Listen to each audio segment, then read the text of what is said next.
네, 진사로입니다. 62회 한능검 심화 41번부터 해설 강의를 계속하여 이어가도록 하겠습니다. 자, 41번 가정부에 대한 설명으로 옳은 것을 물었습니다. 자, 가 요인들의 가족이 중심이 되어 조직한 한국혁명여성동맹의 창립 기념 사진인데, 이 단체는 충칭에서 대일선전 성명서를 발표한 가의 독립운동을 지원한다 라고 되어 있죠. 자, 정부입니다. 충칭에 있었다라는 거에서부터 대한민국 임시정부 1940년 이후의 일이라고 보시면 되겠죠. 그 전까지는 이제 상하이에 있다가 그 김구 선생께서 설립하셨던 그 한인애국단의 윤봉길 의사의 활동, 상하이 훈커공원 의거가 성공을 하면서 이제 상하이에서 더 이상 임시정부 활동이 어려워졌어요. 그래서 이제 오랫동안 계속 이동을 거듭하시다 1940년에 이제 충칭에 정착을 하게 됐다. 이렇게 보시면 되겠는데, 자, 이 대한민국 임시정부에 대한 설명을 찾아줘라라는 겁니다.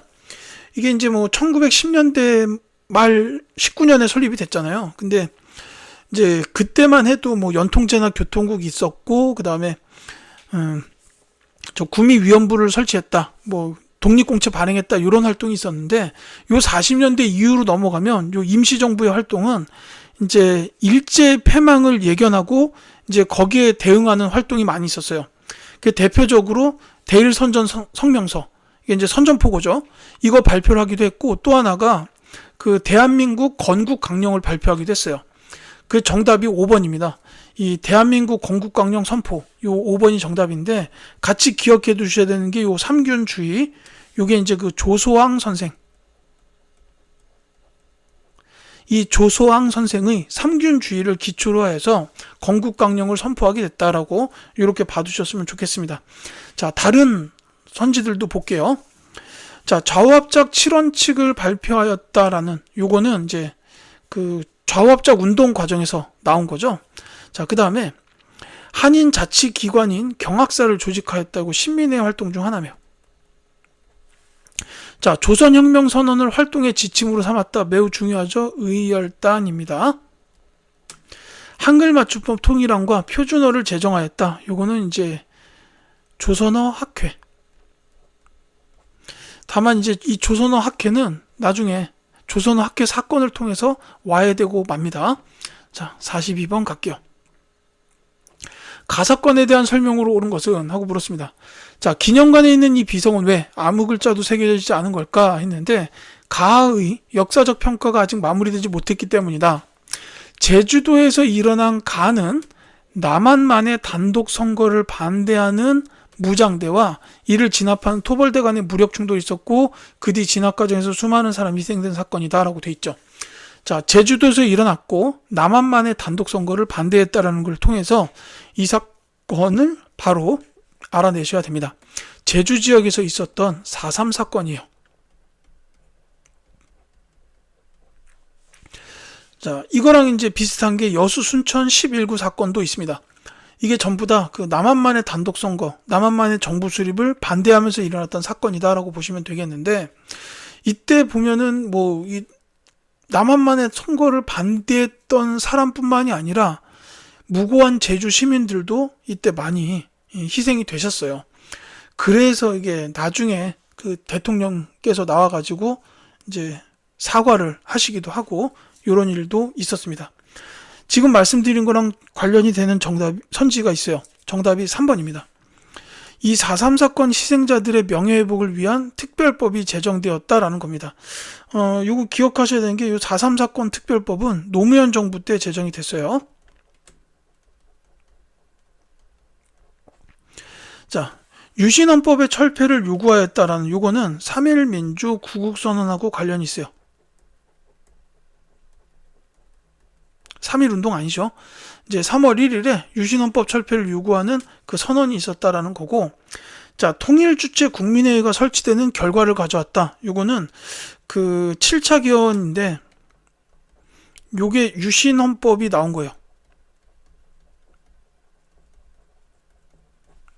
그러니까 유신헌법을 통해서 이제 박정희 대통령께서, 그 대통령의 임기는 6년이고 통일주체 국민회의를 통해서 계속적으로 선출이 될 수 있는 이런 체계를 만들었다라는 겁니다. 자, 4.13 호원 철폐와 독재 타도 등의 구호를 내세웠다. 요거는 6월 민주항쟁이죠.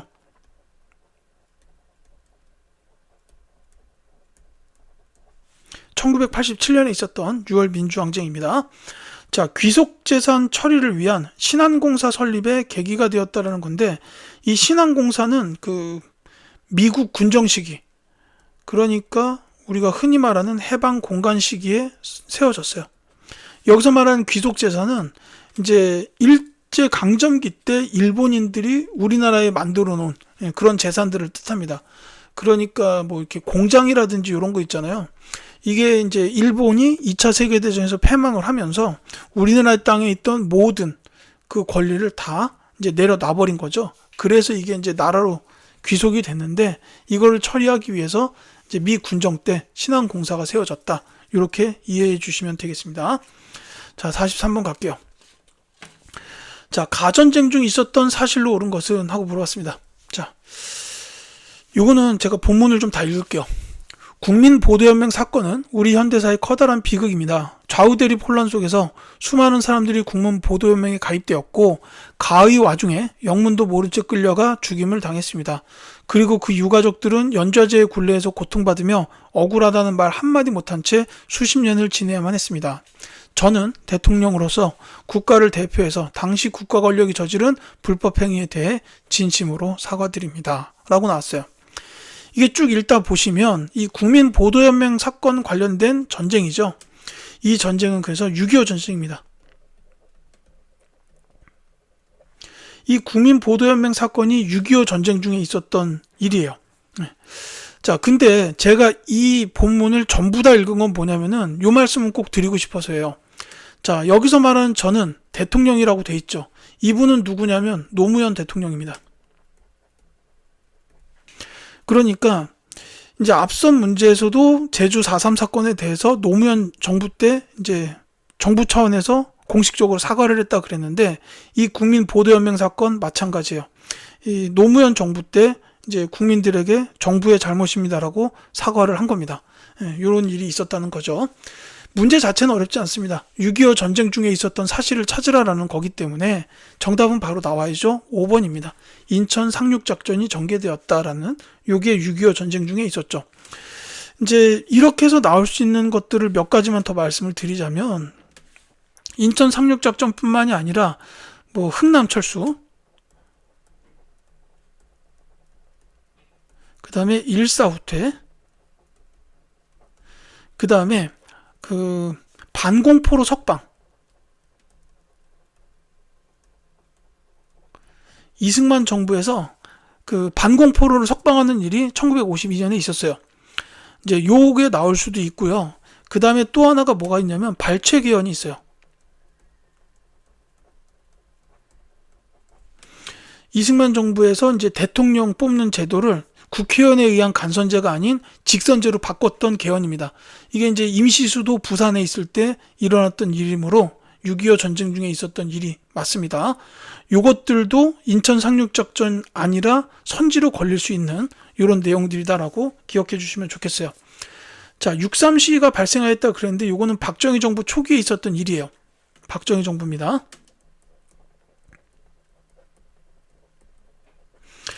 그 일본과의 수교를 반대하면서 발생했던 시위예요. 근데 이 당시 박정희 정부는 일본하고 수교를 해야 했습니다. 왜냐하면 경제 발전을 시키기 위한 기본적인 그 자금, 그러니까 종잣돈 정도겠죠. 그런 자금이 필요한데, 그러니까 이제 일본하고 수교를 맺어서 어떻게든 뭐 차관을 도입한다든지 뭐 이렇게 독립 배상금이라든지 이런 걸 받아낼 필요가 있었어요. 그래서 일본하고 수교를 맺기 위해서 노력을 했는데, 그걸 반대했던 시위가 6.3 시위입니다. 하지만 일본과 수교는 맺어지죠. 자, 에치슨 선언이 발표되었다 그랬는데, 요거는 그 6.25 전쟁의 배경이라고 보시면 돼요.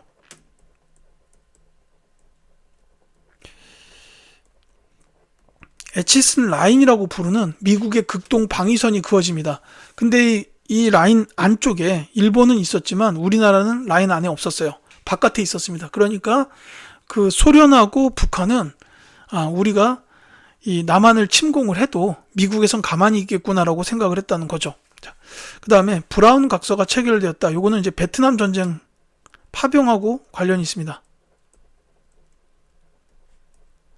이 베트남 전쟁 파병도 박정희 정부 때인데 이유는 역시 마찬가지예요. 그 경제 개발을 위한 시드머니, 종잣돈이 필요했다라는 겁니다. 그래서 베트남 전쟁도 파병을 한 거고, 그 다음에 독일에 광부나 간호사를 보낸 것도 같은 이유라고 보시면 되겠습니다. 자, 부마 민주항쟁이 일어났다. 근데 이거 유신체제 때죠. 역시 박정희 정부인데, 이제 YH 무역 사건을 계기로 해서 부마 민주항쟁이 일어났고, 그 다음에 이 부마 민주항쟁의 처리를 두고 김재규와 차지철이 의견이 달랐는데 대립하는 과정에서 김재규가 차지철과 박정희 대통령을 총으로 쏘는 이 12.6 사태를 통해서 유신 체제가 끝나게 됐다. 이렇게 보시면 되겠습니다. 44번 갈게요. 밑줄그는 개헌안이 발표된 이후의 사실로 옳은 것은? 하고 물었습니다. 자, 여야 합의로 내각 책임제의 개헌안이 통과가 됐대요. 허정 과도 정부가 총선을 실시하면 전국에 많은 변화가 있을 것 같다라고 되어 있습니다. 자, 내각 책임제의 개헌안, 그 다음에 허정 과도 정부의 총선, 이걸 통해서 알 수 있는 게 요때 요 개헌은 결국 그 4.19 혁명 이후에 이루어진 3차 개헌으로 보시면 돼요. 자, 이게 4.19 혁명 이후에 일어났던 일입니다. 요 영향이에요. 그래서 이 허정 과도 정부가 총선을 실시하고 그래서 장면 내각이 수립됩니다. 장면 내각이 수립되는데 다만 이게 오래 가진 못하죠. 왜냐하면 이제 박정희를 위시한 그 군부 세력들이 5.16 군사정변을 일으켜가지고 정권을 잡게 됩니다. 이렇게 되는데 어쨌든 이 사실 찾아주면 되겠죠. 자, 아마 이게 그 내각 책임제 개헌안 통과라는 거를 그 이후의 일이라는 걸 알았으면은 답 찾기가 어렵진 않을 겁니다. 이 장면 내각에서 운영됐던 국회는 양원제로 운영이 됐죠. 이제 그래서 정답은 3번 민의원과 참의원의 양원제로 운영이 됐다라는 겁니다. 지금은 아니죠. 그냥 단원제입니다. 국회하면 하나밖에 없는데 이 당시에는 민의원이 있었고 참의원이 있었다라는 이런 양원제였다라는 겁니다.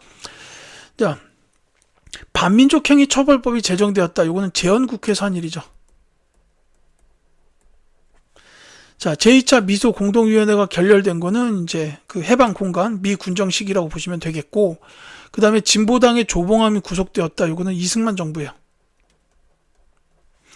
유상매수 유상분배 원칙의 농지개혁법이 제정되었다도 이승만 정부 때 일인데 요 농지개혁법 제정한 것도 역시 재헌국회입니다. 이렇게 보시면 되겠죠. 자, 그 다음에 45번 가도록 하겠습니다. 자, 다음 정부 시기에 볼 수 있는 모습으로 가장 적절한 것은? 하고 물었습니다. 자, 포항제철소 착공식 있고요. 여기 지금 대통령이십니다. 이분이. 요 왼쪽에 있는 분이 포항제철을 세우신 박태준 그 분이고, 이 가운데 분이 대통령이십니다. 자, 석유 파동으로 멈춰선 버스 모양 나와 있고 100억 불의 수출을 달성했다. 요걸 통해서 박정희 정부, 물론 포항제철 가지고 알 수도 있어요. 뭐 석유 파동이 일어난 시기이기도 하고, 이제 박정희 대통령의 모습입니다. 자, 수출 100억 불 달성했다라는 게 박정희 정부의 대표적인 경제 업적 중 하나죠. 또 몇 가지가 더 있다면은 뭐 경제개발 5개년 계획이라든지 쓸까요? 경제개발 5개년 계획. 요게 이제 시행이 됐던 게 박정희 정부 때고, 또 한 가지가 있다면 경부 고속국도. 이게 도로죠. 건설. 이런 것도 있습니다. 자, 박정희 정부에 대한 볼 수 있는 모습을 찾아라는 겁니다. 이게 선지가 조금 어려울 수 있어요. 이게 정답 먼저 말씀드리자면 5번입니다.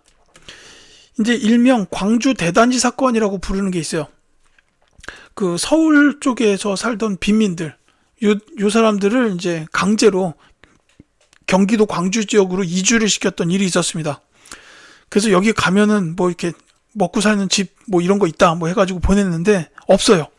그래서 이제 이 광주로 이주하게 된 이 이주민들이 시위를 벌였는데 이걸 가리켜서 광주 대단지 사건이라고 부릅니다.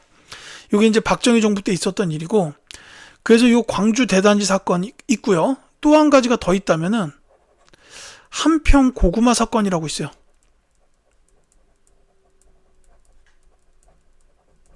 전남 한평의 고구마 농민들이 이제 시위를 벌였던 사건입니다. 이게 이제 둘 다 박정희 정부 때 있었던 일이라고 기억해 두시면 되겠어요. 자, 다른 것도 좀 볼게요. 최저임금법 제정으로 최저임금을 심의하는 위원이다라고 되어 있는데, 이 최저임금은 저 전두환 정부 때 나오게 됐습니다.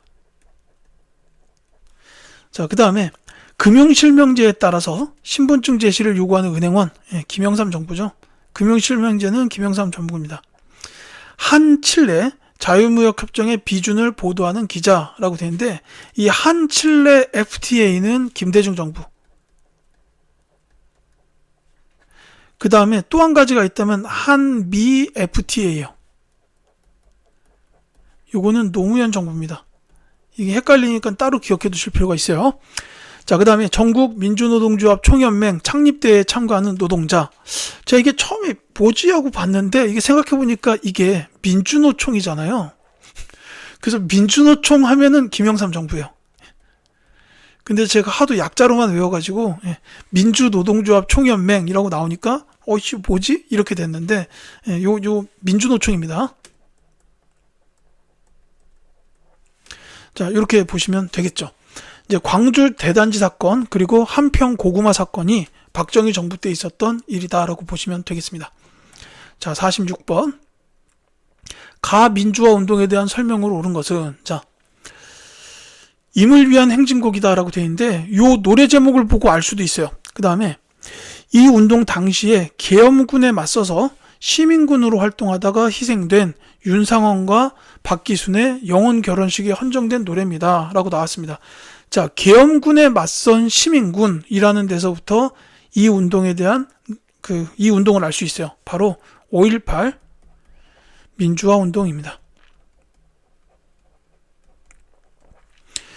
이제 이 계엄군에 맞서서 시민군이 싸웠던 거는 광주 지역에서 있었던 일이 맞지만, 그렇다고 해서 이 운동을 광주 사태나 이런 식으로 한 지역에서만 일어났던 일로 폄하시키면 절대 안 돼요. 이때 다른 지역에서도 민주화 운동이 일어났지만 엄혹한 계엄 상황이었기 때문에 이 계엄군이 투입되면서 다른 지역들은 이 운동이 사그라든 거고, 광주에서만 끝까지 저항을 했다라는 겁니다. 이걸 절대로 지역적인 내용으로 보거나 이러시면 안 됩니다. 이건 꼭 말씀을 드려야 돼요. 자, 5.18 민주화 운동에 대한 설명 선지에서 찾아주겠습니다. 내용 자체는 어렵지 않습니다. 여기서 가장 많이 했던 말이 뭐냐면 신군부는 물러가라예요. 신군부라는 게 이제 전두환 같은 그런 새로운 군인 세력들을 말하는 거죠. 그래서 이 내용을 알고 계신다면 정답은 바로 찾아야 됩니다. 4번이에요. 신군부의 비상계엄 확대와 무력 진압에 저항하였다라는 겁니다. 자, 이게 이제 정답이고, 다른 선지도 중요하기 때문에 말씀을 드릴게요. 시위 도중 대학생 이한열이 희생되었다. 이거는 영화 1987 보시면 나옵니다. 6월 민주항쟁이죠. 그 영화에서 그 강동원 배우께서 이 이한열 학생 역할을 하셨죠. 자, 경무대로 향하던 시위대가 경찰의 총격을 받았다. 이것만으로 좀 어려울 수 있지만 얘는 4.19 혁명에 대한 설명입니다. 박종철 고문치사 사건의 진상규명을 요구하였다. 이것도 6월 민주항쟁이죠. 요 진상규명을 요구하는 요 과정에서 이제 4.13 호원 조치가 나오고, 이 4.13 호원 조치가 당시 이제 직선제를 열망하던 국민의 뜻과는 반대였어요. 그러니까 일어난 거죠. 호원 철폐, 독재 타도, 이게 나온 겁니다. 그리고 그 대학생들이 먼저 일으켰던 시위 과정 중에서 이한열 학생이 최루탄을 맞았고, 그것 때문에 이제 이게 전 국민적으로 시위가 퍼지게 됐다. 이렇게 보시면 돼요. 자, 3.1민주 구국선언을 통해서 긴급조치 철폐 등을 주장하였다라고 했는데, 이 3.1민주 구국선언은 아까도 말씀드렸지만 유신체제 때 있었던 일, 즉 박정희 정부 때입니다. 자, 이렇게 보시면 되겠습니다. 정답은 4번 신군부에 저항했다라는 겁니다. 자, 47번 갈게요. 가나 사이의 시기에 있었던 사실로 옳은 것은? 하고 물었습니다. 자, 남북은 나라의 통일을 위한 남측의 연합제안과 북측의 낮은 단계 연방제안이 서로 공통성이 있다고 인정하고 앞으로 이 방향에서 통일을 지향시켜 나가기로 했다라는 게 6.15 남북 공동선언입니다. 요거는 김대중 정부에서 있었던 일이죠. 김대중 대통령이 어느 날 갑자기 평양을 간 거예요. 그래서 이제 뉴스가 나와서 깜짝 놀랐습니다. 근데 그 평양 공항에서 김정일하고 이렇게 환히 웃으면서 서로 손을 맞잡는데, 감동적이었어요, 정말로. 자, 이게 이제 1차 남북 정상회담 때 나온 겁니다.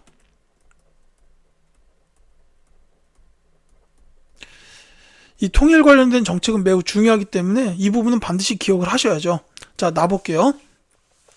남과 북은 현 정전체계를 종식시키고 항구적 평화체제를 구축해 나가야 하는데 인식을 같이 하고 3자 또는 4자 정상들이 한반도 지역에서 만나 종전선언하는 문제를 추진하기 위해 협력해 나가기로 하였다라는 게 14남북 정상선언입니다. 요거는 노무현 정부 때 있었던 일이죠. 2차 남북 정상회담이었어요. 역시 노무현 대통령이 평양 가서 김정일을 만났습니다. 자, 그러니까 김대중 대통령의 1차 남북 정상회담과 노무현 대통령의 2차 남북 정상회담 사이에 있었던 사실을 찾으라는 문제입니다. 자, 이 어렵지 않아서 그냥 말씀을 드릴게요. 이 1차 남북 정상회담을 통해서 이제 경제협력을 이뤄나가자라는 그 경제협력 정책의 일환으로 이제 개성공단이 이제 협의가 됐어요. 그래서 이제 노무현 정부 들어서 그 개성공단이 착공이 됐는데, 그래서 정답이 3번입니다. 개성공업지구 건설, 이게 이제 개성공단이죠. 이게 이제 착공이 되었다라는 게 노무현 정부 때 있었던 일, 이렇게 보시면 되겠습니다. 이 남북조절위원회가 구성된 거는 박정희 정부예요. 그 7.4 남북 공동성명, 그의 일환으로, 거기서 나온 조치의 일환으로 남북조절위원회가 구성됐습니다. 매우 중요하죠. 자, 그래서 이 두 가지는 전부 다 박정희 정부 때 있었던 일이다, 이렇게 보시면 되겠고, 남북한 비핵화 공동선언이 채택되었다라는 것은 노태우 정부. 이 노태우 정부에서 추진한 통일 정책은 이제 크게 봤을 때는 그 남북한 유엔 동시가입, 그 다음에 또 하나가 이제 남북 기본합의서인데, 이 남북한 비핵화 공동선언이 이 남북 기본합의서에 있었어요. 자, 그 다음에 남북 이산가족 고향방문단의 교환 방문이 최초로 성사된 시기는 전두환 정부 때입니다. 자, 보시면 알겠지만 우리가 보통 김대중 대통령, 노무현 대통령을 진보로 분류하고, 그 다음에 박정희 대통령, 노태우 대통령, 전두환 대통령 쪽을 보통은 보수로 분류를 하죠. 근데 이 남북 통일에 관련된 부분은 진보, 보수, 이게 가려지는 게 아니에요. 예. 그만큼 이제 우리 민족의 중대한 과제다, 이렇게 이제 보실 수도 있겠습니다. 자, 48번 갈게요.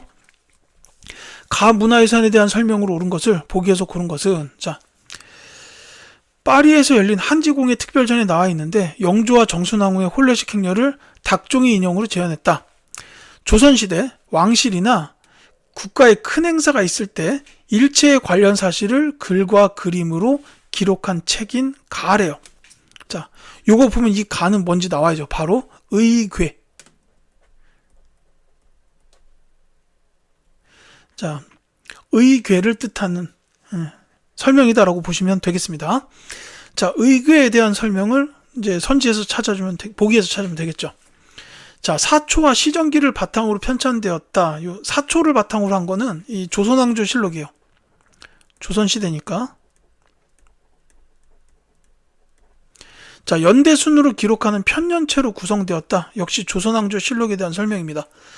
당연히 이거는 시간순으로 기록하는 게 맞겠죠. 예, 그 다음에 왕의 열람을 위한 어람용이 따로 제작되었다. 예, 요건 이제 의궤에 대한 설명이 맞습니다.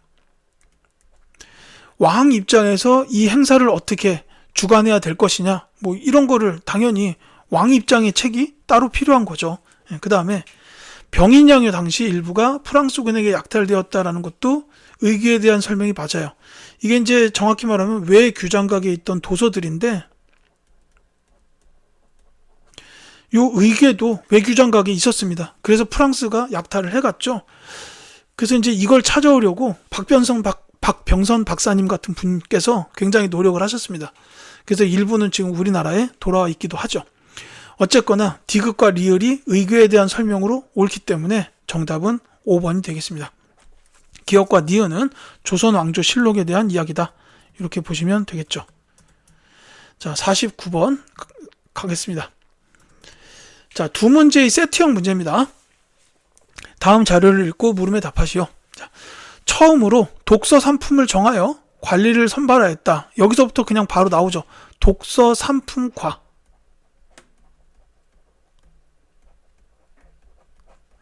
이거는 이제 통일신라 시대의 원성왕이에요.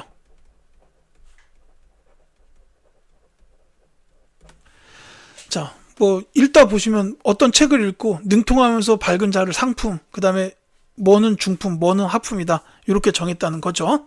자, 그 다음에 나를 보면 쌍기가 의견을 올리니 이 제도를 마련하여 시행하였다. 과거제입니다. 자, 요거는 고려시대의 광종 때죠. 쌍기 나오면 아셔야 됩니다. 당시에 한림학사에 했던 쌍기, 요분의 건의에 의해서 과거제가 시행이 됐다. 이렇게 보시면 되겠습니다. 자, 다해 보시면 조광조가 아래 길을 나왔고요. 그 다음에 중앙에서는 쭉, 지방에서는 쭉 해가지고 시험을 치르면 많은 인재를 얻을 수 있을 것이다. 한에서 시행한 혈량 방정과의 뜻을 이었다라는 데서부터 요거는 혈량과 이름 비슷하고 조광조 나왔잖아요. 요건 이제 조선시대 중종이죠. 자, 나와볼게요. 의정부 및 각부 판임관을 임명할 시에는 관하학도 및 외국유학생 졸업자 중에서 시험을 거쳐 해당 주무장관이 정권으로 임명한다. 졸업자가 없을 시에는 문필과 산술이 있고 시무에 통달한 자로 시험을 거쳐서 임명한다 라고 돼 있어요.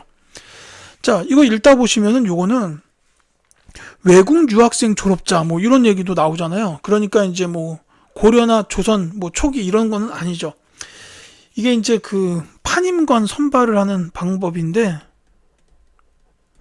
이거랑 관련해서 기억하셔야 되는 건 뭐냐면 이 1차 갑오개혁 때 과거제가 폐지가 됐어요. 근데 그 이후에도 과거제를 보지 않더라도 정부기관에서 일할 관리들은 필요하잖아요. 그럼 그들을 어떻게 뽑을 것이냐에 대한 제도적인 대책은 있어야 돼요. 그래서 그 제도적인 대책이 바로 이 방식입니다. 그러니까 요거는 그 갑오개혁 이후로 보시면 돼요.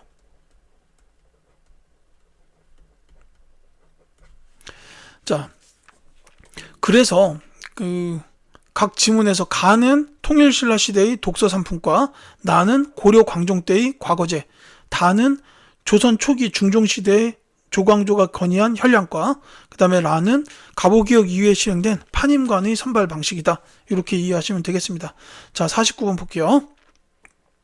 가라를 활용한 탐구활동으로 적절한 것을 보기에서 고른 것은? 하고 물었습니다. 자, 가가 뭐였냐면은 독서 상품과였어요. 최승로의 시무 28조를 받아들여 달라진 제도를 살펴본다가 아니죠. 독서 상품과에 대한 설명이 아닙니다. 최승로의 시무 28조는 고려시대 성종 때 나왔던 것이기 때문에 독서 상품과 관련이 없습니다. 자, 니은 보시면 나에서 과거제였어요. 광종이 왕권 강화를 위해 추진한 정책이다. 맞습니다. 과거제에 대한 설명이 맞죠. 그 다음에 디귿에 다 보면 다는 뭐였냐면 혈량과였어요. 중종 때 살인파 언관들이 제기한 주장을 조사해 본다. 자, 조광조 살인이었죠. 중종 때 맞습니다. 그래서 디귿은 옳아요. 그 다음에 라는 임술농민 봉기를 수습하기 위한 정부의 대책을 파악한다. 요거는 이제 삼정 이정청의 설치하고 관련이 있죠. 그 판임관 선발과는 연관이 없습니다. 그렇기 때문에 리을은 옳지 않아요. 따라서 정답은 니은과 디귿인 3번이 되겠다. 이렇게 보시면 되겠습니다. 자, 그 다음에 50번. 밑줄 그은 기역과 니은에 대한 설명으로 옳은 것은 했는데, 자, 위에 있으니까 여기다 따로 쓸게요. 기역은 과거제였고 니은은 혈량과였습니다. 자, 역분전이 제정되는 결과를 가져왔다. 아니죠. 과거제 시행은 광종 때부터라 역분전 시행은 태조 왕건이라 시기가 맞지 않습니다. 자, 과거제, 직원과와 합격자 사이에 좌주와 문생 관계가 형성되었다라고 되어 있는데 요거는 맞는 말이에요. 여기서 말하는 직원과라는 게 이제 그 과거 시험을 주관한 사람이에요. 그리고 그 과거 시험 주관한 사람과 합격자 사이에 이제 좌주와 문생, 이게 이제 뭐 스승 제자 비슷한 그런 관계라고 볼 수 있는데 요거는 과거제에 대한 설명이 맞습니다. 특히 직원거는 과거 시험을 주관한 사람을 뜻한다 그랬는데 이게 이제 고려 시대의 과거제를 주관한 사람이에요. 자, 그다음에 니은은 현령과에 대한 얘기였죠.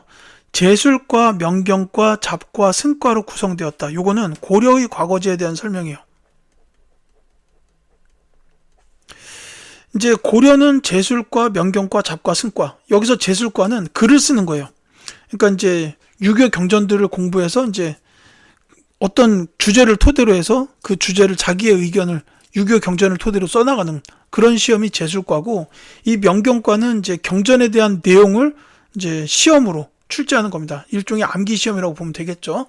이제 잡과는 그 기술직, 이런 사람들을 뽑는 시험, 그리고 승과는 스님들을 뽑는 시험이다. 이렇게 보면 되겠어요. 고려 과거제고, 이게 이제 조선 과거제는 문과, 무과, 그 다음에 잡과, 이렇게는 이제 나눠져요. 이제 이 문과는 인문, 그러니까 이제 유교 경전 관련된 제술과랑 비슷한 시험으로 보시면 되겠고, 무과는 이제 무예를 측정하는 시험이라고 보시면 됩니다. 잡과는 역시 기술직 선발 시험. 그래서 보면은 가장 큰 차이는 그 승과가 조선시대에는 없었다. 이게 이제 큰 차이점이라고 보시면 되겠어요. 그러니까 이건 현량과랑은 관련이 없죠. 자, 그 다음에 4번. 성균관에서 보는 관시, 한성부에서 보는 한성시, 각 지방에서 보는 향시로 나뉘었다. 이것도 이제 조선 과거인데, 이게 이제 조선 과거 중에서도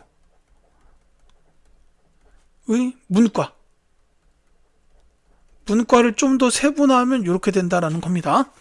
자, 그 다음에 5번은 기억 니은이 홍범 14조 반포를 계기로 시행되었다라는 건데, 이 홍범 14조 반포를 계기로 시행된 건 라에 있었던 판임관 선발이에요. 그래서 이제 5번도 맞지 않습니다.